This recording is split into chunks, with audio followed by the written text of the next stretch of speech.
The following is a Live the Dream Media production.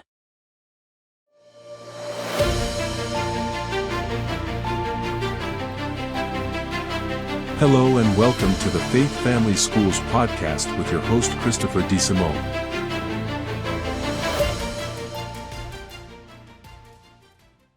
Hey, welcome back to Faith, Family, and Schools. I'm Christopher DeSimone, and again, you can follow us along on all your favorite social media platforms. And if you want to go to the mothership, go to faithfamilyschools.com, and that will lead you to YouTube, Spotify, Google Podcasts, Apple Podcasts, and again, faithfamilyschools@gmail.com. If you have any comments, you have any great guests that you want us to talk about that cover any of those areas that we love to talk about on this podcast, faithfamilyschools@gmail.com.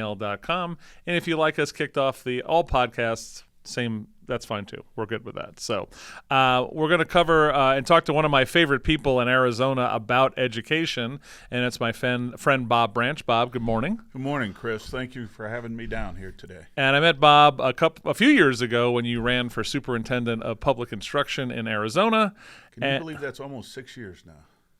That's time warp, man. Time warp. I think lockdowns melted time, as we say. It melted time. I agree with that. And one of the things I loved about Bob is he was a guy who taught educators how to educate.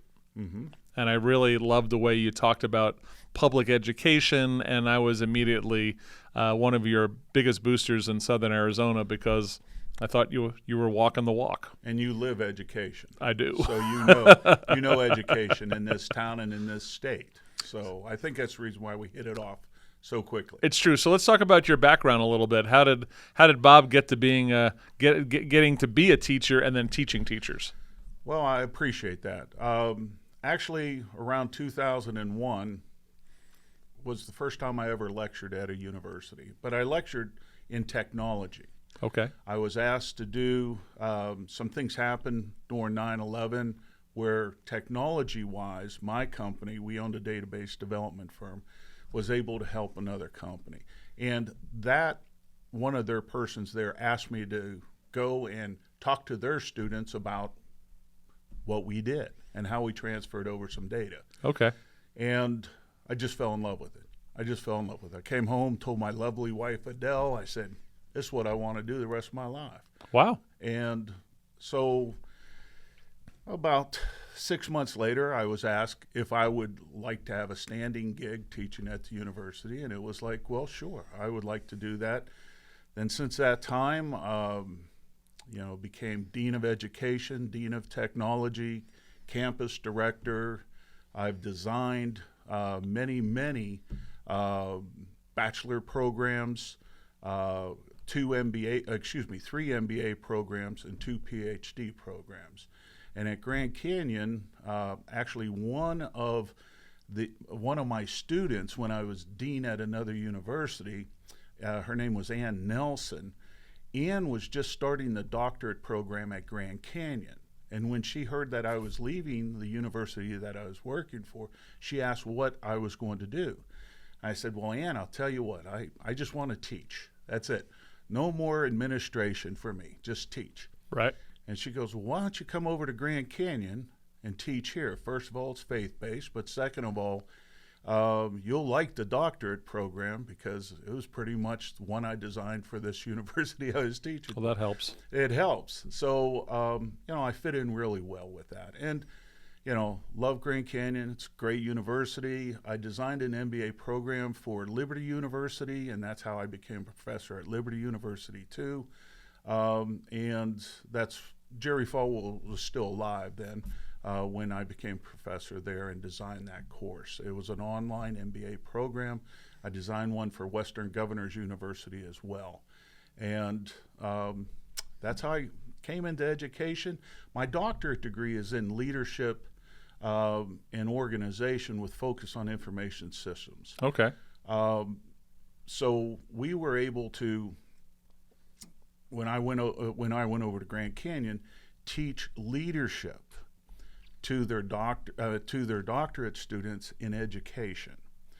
And their program teaches teachers how to run large learning organizations, and I fit into that mold really well, being able to teach them. And that's what I taught mainly for the past decade, is So how to those run large so learning those people organizations. taking that doctorate program were moving on to run what kind of educational institutions? So these were mostly teachers or vice principals or principals Okay. wishing to become superintendents and how to run, large organizations instead of just myopically inside their own schools. So I'm kind of glad having this conversation about teaching the teachers, and you were at a faith-based place that hopefully was not as indoctrinating as other universities out there. But so talk about these fresh minds or people who are coming from these educational institutions coming to your class. What kind of baggage did they bring with them in relation to intellectually into that class that you noticed was kind of what was some of the common baggage, intellectual baggage brought into from those places? Well, just looking at quality of writing, this is the first thing that was glaring to me. Right. It's not their fault because they communicate. Many of them are elementary school teachers, and they wish to advance their careers. So they're used to talking and communicating with, 8, 9, 10-year-olds in long, drawn-out sentences and long, drawn-out paragraphs instead of 3 or 4 sentences per paragraph. Sure. To have a thought or idea. And so having to let them understand that you communicate every single day with a 12-year-old, but this isn't 12-year-old work. You need to up your game, put it to a doctorate level. But also the baggage, there was also the baggage of teachers associations and teachers unions, the baggage of teaching to a test instead of, teaching to the child. And these are some baggages, but mostly thinking myopically, looking inward. These are my students, my class, instead of holistically, how can I help the schools? How can I help the school systems? And that was a tough break but successful. They're all successful doing it, but breaking from looking myopically in to a more holistic view. So there's a very smart guy. It's one of those old dead Greek or Roman guys who said something about education's not about filling a bucket; it's about sparking a fire. Mm-hmm. Right? I love it. That spark, that filling the bucket? Is that what you saw in a lot of these folks that were coming through the program? Many. Yeah, that's right. And because that's how, when they graduate from, let's say, their bachelor's degree and they get their teacher's certificate and they go in and teach, what ends up happening is they're excited. They want to teach. They have a passion. And I think that's the spark, right, that we should be igniting. Right. But then they show up and let's say they're to teach a third grader and they understand the curriculum and they want to teach third grader. However, half of their students aren't even to the third grade level yet. All of a sudden reality hits them. Right. And that way now you have the bucket. How do I backfill this? How do I do this? And that's not fun to try to backfill the bucket while you have all these other kids that are also maybe out there. Or there's a lot of kids that want that spark, right? But we have a habit in this state, or some politicians have a habit in this state by saying we don't have good teachers. I sincerely disagree with that. We have great teachers. We just don't allow them to spike or spark that fire, right, that flame. And I think that we should, actually. So what are we doing to repress the fire sparking of good teachers? Well, I appreciate that. I actually, since this is one of your first, I brought you a gift. Oh, no. This is the first time we've ever opened a present on Faith, Family, and Schools. Well, you're new. Well, thank you. maybe this will trend. When I first saw it, I thought it was a pickleball racket, but it's not a pickleball racket. It's not a pickleball racket. It's not. I guess my generation is going for pickleball nowadays, but. Let's see what we got here. This is not a put on. I do not know what's in here.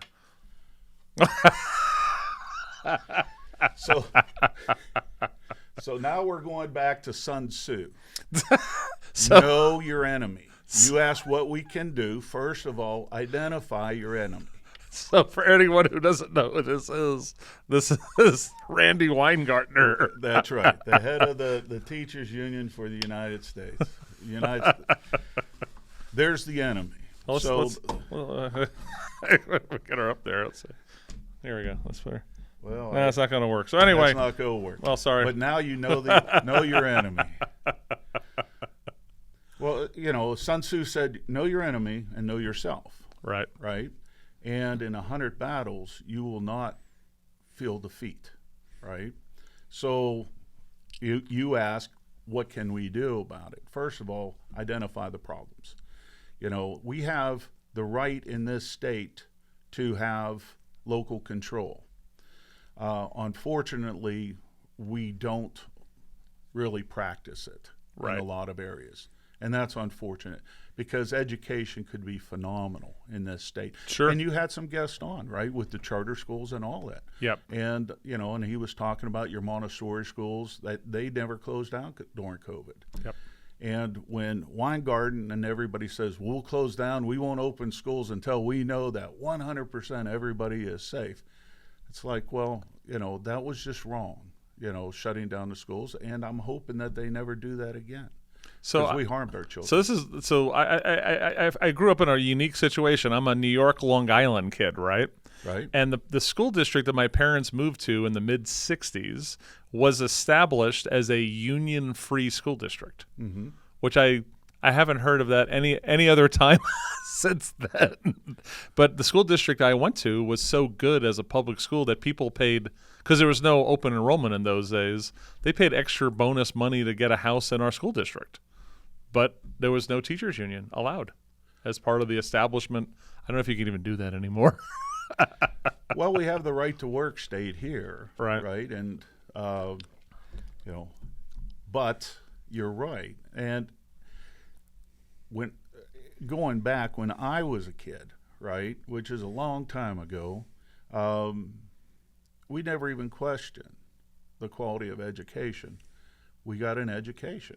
Yep. And, there were tests that you had to take. There were items that you had to complete. There are credits that you had to complete to get your diploma. Now we are able to have diploma in technology. In other words, going, let's say, welding or cabinetry or carpentry, right? We had the VOTEC schools, so you get a diploma with that. You had other ones where secretarial was a big thing when I grew up. So my mom did that. Yeah, or academics. Yep. And, one of the three. But you had to make sure that you were able to complete that. Now, I went academics, and that prepared me for college. Yep. I felt very prepared when I went off to college. So are teachers unions necessary? Right, because when I think of unions, like I'm thinking like Welsh coal miners when they first kind of started, right? Sure. Was competitive pay and a safe working environment, and right? you didn't want children down in the mines, right? Right. Right. And that was the big thing, right? So my thing is, labor. When I look at teachers union, they stink at competitive pay, and they don't do the best time keeping it a safe working environment for their teachers. What I believe though is they're not focused on the child or education. They're focused on making sure that they can teach failing schools open, keep administrators that shouldn't be there, and teachers there. And I think that's... And accumulate members. And accumulate members and get more money. When you heard Red for Ed in this state, it wasn't, pay us 20% more and your child will be 30% more educated. There was no matrix put on the learning of the child. It was just give us more. Sure. And it's always give us more. I want to see a matrix put on it. I want to see if we pay you more, what is the results? Right. And that's unfortunate because we don't have that. And it's funny you ask about the union because I brought the enemy. For me, I've seen teachers take pay cuts to go to schools that are charter schools that are away from this teachers union dynamic of K-12 publics, right? And because they want to feel like a teacher again. I kept on hearing that over and over again. I'm getting off the state retirement program. I'm going to a 401k, and I'm going to take a $4,000 pay cut every year to not hang out with Randy and the crew. Hand out with Randy and the crew. But that's true. And I think if you go back and look at those teachers, like your guest last week was talking about the charter schools, the quality of life for those teachers are better. Right. So they're willing to take the pay cut, not just to teach, but their quality of life is better. Sure. First of all, they beautiful school system. They have children there that want to learn, and they're able to spark that education that you were talking about. And I think that that's very important. School choice is obviously something that I'm, was a big proponent of and still am, right? Yep. I brought this. This was like when I ran for superintendent, the very first thing was dismantle the U.S. Department of Education. Dismantle the U.S. Department of Education. Now, my political opponents, because in 2018 I ran for superintendent of public instruction as a statewide race in Arizona, and they say I lost by 249 votes. But I came out of the gate to dismantle the United States Department of Education. My political opponents on the Republican side told everybody, oh, Dr. Branch is out to harm children. That will harm children. And it was like, harm children? Are you kidding me? Well, now I look like a visionary, because if you look at any of the presidential candidates now for the Republican, very first debate, 3 people said we got to get rid of the Department of Education. Vivek, he's the one that started right at the bat. Get rid of it. Just let the states keep their money. At the last debate, all of them adopted, get rid of the Department of Education for the United States. So I look like a visionary now. What kills me is Republicans who kind of like fight against that, but they want more local control themselves. So why take the money? The money comes with strings all the time. You send up around 70 cents, you give back $1. But the strings and the army of people that you need to make sure that that money is spent the way that the federal government strings are on that money is costing you 50 cents. So you're sending 70 cents up, you're only spending 50 cents in the classroom, or less than 50 cents in the classroom. So why don't you just keep your 70 cents and you get 40% more money? So if we take No Child Left Behind, which is one of the infamous examples, I feel like we've left more children behind than ever. Is that an inaccurate statement? We have left the child behind Yep. in many of our public schools. And that's unfortunate, especially now with COVID. Yep. What are we doing to get all of these students up and running and back where they were? Remember, the first grader didn't finish first grade, right? They went in March of 2020, they left school. Around April, late May, they decided, okay, we can have an online portion of this, but less than 10% even showed up for that last month. So they never finished first grade, but with No Child Left Behind in the schools and all that. And 2.5 months later, they were second graders. They were supposedly second graders. Let me do this, second graders. But they weren't back in school live, Yep. not until around almost December, January of 2022 or 2021. And that's unfortunate because they really didn't finish second grade either. Yep. Now you have that poor third grader teacher that has a spark and comes in and said, boy, I can't wait to teach, Chris or Bob, third grade, and they really didn't even finish first grade. Where's the parents' rights? Where's the parents' rights to know that their little Johnny or Jill is not at grade level that they're in? So one of the infamous districts in Tucson is Tucson Unified School District. Mm-hmm. Ideologically driven, poor academics, discipline problems, they got it all. And I will tell you that the superintendent of the school, who I like, Gabe, came on my radio show, Wake Up Tucson, where we love to nice plug all the time. Bob's running for state State Senate, too. Running for state Senate, LD 25. What's the website, real quick? DrBobBranch.com. Thank you. And so what happened was, this is like a month ago, he literally admitted to me that, and this is a school that has an 18 to 20% of the students, 35,000 students, reading at level for the entire school district, right? 18%. One of our reels that I did with Clint here on their web podcast, I suckered him in. I said, "Hey Clint, what percentage of kids at TUSD are reading at level?" And he said, "Well, I think you're suckering me, so it's got to be 40 to 50%." I'm like, 18. He's like, 18%. "What?" Holy. Wow. Sunnyside's worse. They have 12%. And Wow. that's about 15 to 16,000 kids. So what happened was the Gabe Trujillo, the superintendent, literally said, I got pretty much, especially my elementary school kids are so far behind right now.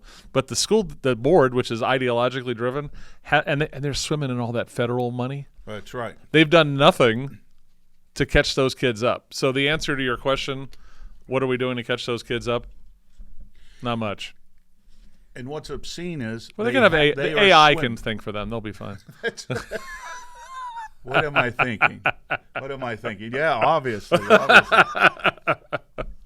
You know, well, we'll get on to ChatGPT and all that in a little bit. But the obscene thing is they are swimming in that federal money. And that money, a lot of that money is designed to catch the kids up. And they do not have the programs. And unfortunately, many of the parents do not know that their child is not functioning at that grade level. Right. How is that going to hurt our society? Oh, massively. Massively. You know, I was talking to an individual now. They're in their, I think, 20, 21, 22, 20, somewhere around there. He's saying, well, I didn't get to go to prom. I didn't get to do this. And it was like, you didn't do that because the teachers' unions shut down the schools. And that was wrong. And we did nothing to catch you back up. And that's unfortunate.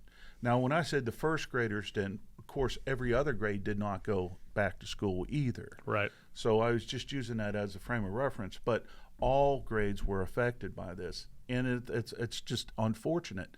We need to catch children up. And that's So what does that look like? If you were going to write the Dr. Bob Branch plan on what does catch-up look like, what does that look like? First of all, I believe that the school has the responsibility and the parent has the right to demand where should my child be right now. Then sit down with the teachers, sit down and say, how are we going to get my child? And that's really has to be happening at the local level. Yep. The school boards, you and I have talked about this many, many times. Run for your school board if you're a good conservative individual and you love education. That's true. But you should, because they're the ones that can affect change. Unfortunately, many of our school boards are just a rubber stamp for their superintendent, and that's unfortunate. Right. We can't have that. We have to say, okay, many of the parents were put in limbo as far as their jobs go during COVID. Many of the business owners, some of them lost their business. Yep. Everybody was displaced because of it. We can't ignore that our children weren't either. They were displaced, and we can't ignore it, and we have to go back and fix it. We already had social promotion going on in school as a problem before COVID. Right? And so maybe we were socially promoting possibly 5 to 20% of the kids. Well, we just socially promoted 97% of the kids over a 2-3 year period. Well, at least 83% if 17% can't read. And, you know, and that's they're still promoting the kids that can't read. Are you crazy? How unfortunate is that? I mean, the taxpayers pay for education. So if you're paying for education, then why can't the taxpayer come and demand that your child get educated? It's always about ignorance, right? It's about ignorance. Or the schools sending home report cards that aren't reflective of really what the child's work is. And that's happening. as far as, with the No Child Left Behind. The people are just move forward, and parents are like, well, my kid's obviously doing well. And it's not true. Before COVID, we had an educational gap between the haves and have-nots. With COVID, if you are able to keep your child in a private school, a parochial school, or a charter school, or a Montessori school, they're accelerating. Yep. They're way beyond their peers right now. They're way beyond their peers right now. So that gap that we had prior to COVID, and that was something that, dismantled the United States Department of Education, that I was actually trying to fix. I was trying to fix education in this state. I wasn't running for another office. I was running to fix that. Yep. But now, because that gap, it shouldn't be there. But now that gap is the Grand Canyon between the people that were able to keep their kids, that is the people with school choice, right? That were able to keep their child in one of those schools. Their child now is accelerating compared to their peers in many of the public schools. So one of the themes that have run through any of our school discussions so far on Faith Family Schools is the silver lining of lockdowns, which was parents, a good portion of them finally figured out what the hell's going on in my school, right? What are they teaching my kids? How poorly they're teaching my kids? They finally woke up, right? So that's why we're seeing that homeschool burst, charter school, private school, empowerment scholarship like we have in Arizona. But I guess that's the one, if we're going to give a silver lining to lockdowns during COVID, is a portion of our parents finally did wake up? Well, and we see that, unfortunately, we see that in a negative light, because it's very positive that the parent is actually going to the school board and raising heck. However, with the DOJ and all that now branding parents terrorists are going to their school board meetings and demanding, I think is absolutely wrong. But you see that now, that these parents are waking up. Yep. They're going to school board meetings and they're demanding. And that's good. More advocates out there. Get out there and go to your school board meetings and ask for great education. Because we can deliver. We can deliver great education. Get this lady out of our way. I'll put up Randy one more time. We're gonna have to put a disclaimer warning on this, that we're showing this 3 times during one episode of. Well, actually, my wife. This episode of Faith Family School, rated R. Rated R. That's right. Viewers' discretion is required. But Adele said, she said, well, is that a joke? Is that actually not a joke? She's the enemy. That whole indoctrination of what they're trying to do at the federal level down to the state level. Because what a lot of people don't understand is, in this state, you have local control. If Chris wanted to open up his Chris school tomorrow, you can open up your Chris school tomorrow. If you have under 50 students, life is good. You can do whatever you want. As soon as you start taking state money, okay, there's strings attached. You give up local control. Then once you take federal money, then you're giving up local control. So what ends up happening is the federal government tells you basically how to educate your children. And I don't think the federal government should be involved in our state's education. What is good for New York may not be good for Alaska, and what's good for Alaska may not be good for Arizona. Sure. We don't know. Or California and that. The idea is have local control. If you have local control, you can fix the problems. So let's talk about teaching to test, because that's something you talked about earlier in the episode. Right. And I've talked to one of the local school districts here on the east side of Tucson, which has been named one of the best school districts in Arizona. When I've talked to their teachers who actually left that district to come to our charter schools that I was one of the board members of, they said they didn't like teaching to the tests. Mm-hmm. So how do we, because we want to have some sort of measurement of, are these kids learning, but at the same time we don't want to teach to the test. Mm-hmm. So what is the middle way of looking at attainment and measuring it, but also not putting teachers in that dynamic that they're just teaching to a test that has very short-term recollection kind of skills that we're learning, but not deep learning? What's the way through that? Well, and I just had this conversation over in Buckeye on Saturday. They had the Buckeye Sangria Oktoberfest kickoff. Wow, that's a hell of a title. So I was over there actually campaigning again, running for LD25 Senate. Little plug there, but we were talking about assessments. The person was arguing with me that, well, teaching to a test is horrible. Well, they're not going to get any argument from me. But you need assessments. In education, we teach the teachers in college how to assess. We teach the teacher how to assess. We teach the teacher to say whether or not that child can move forward or not. We teach them that. Yep. And we take that ability away from them as soon as we hire them. You know, you can't go to your principal now and say, Bob should not move on to the third grade. Right. You may be able to say that, but nothing's going to happen. Bob is going to move on to the third grade, right, because they get paid for butts in the seats, right, in the public school system. We see how, and we should learn from this, how charter schools are able to assess, teach to a test, but not let that be all consuming. Yep. That's not the consuming part of the education. So your education level, say for in your math and reading, should be higher than what a national standard is. And if it's higher than a national standard, then the child will kick butt on that national test in the fourth grade and eighth grade, you know, and they'll do that. But we also have to assess what level that child is at.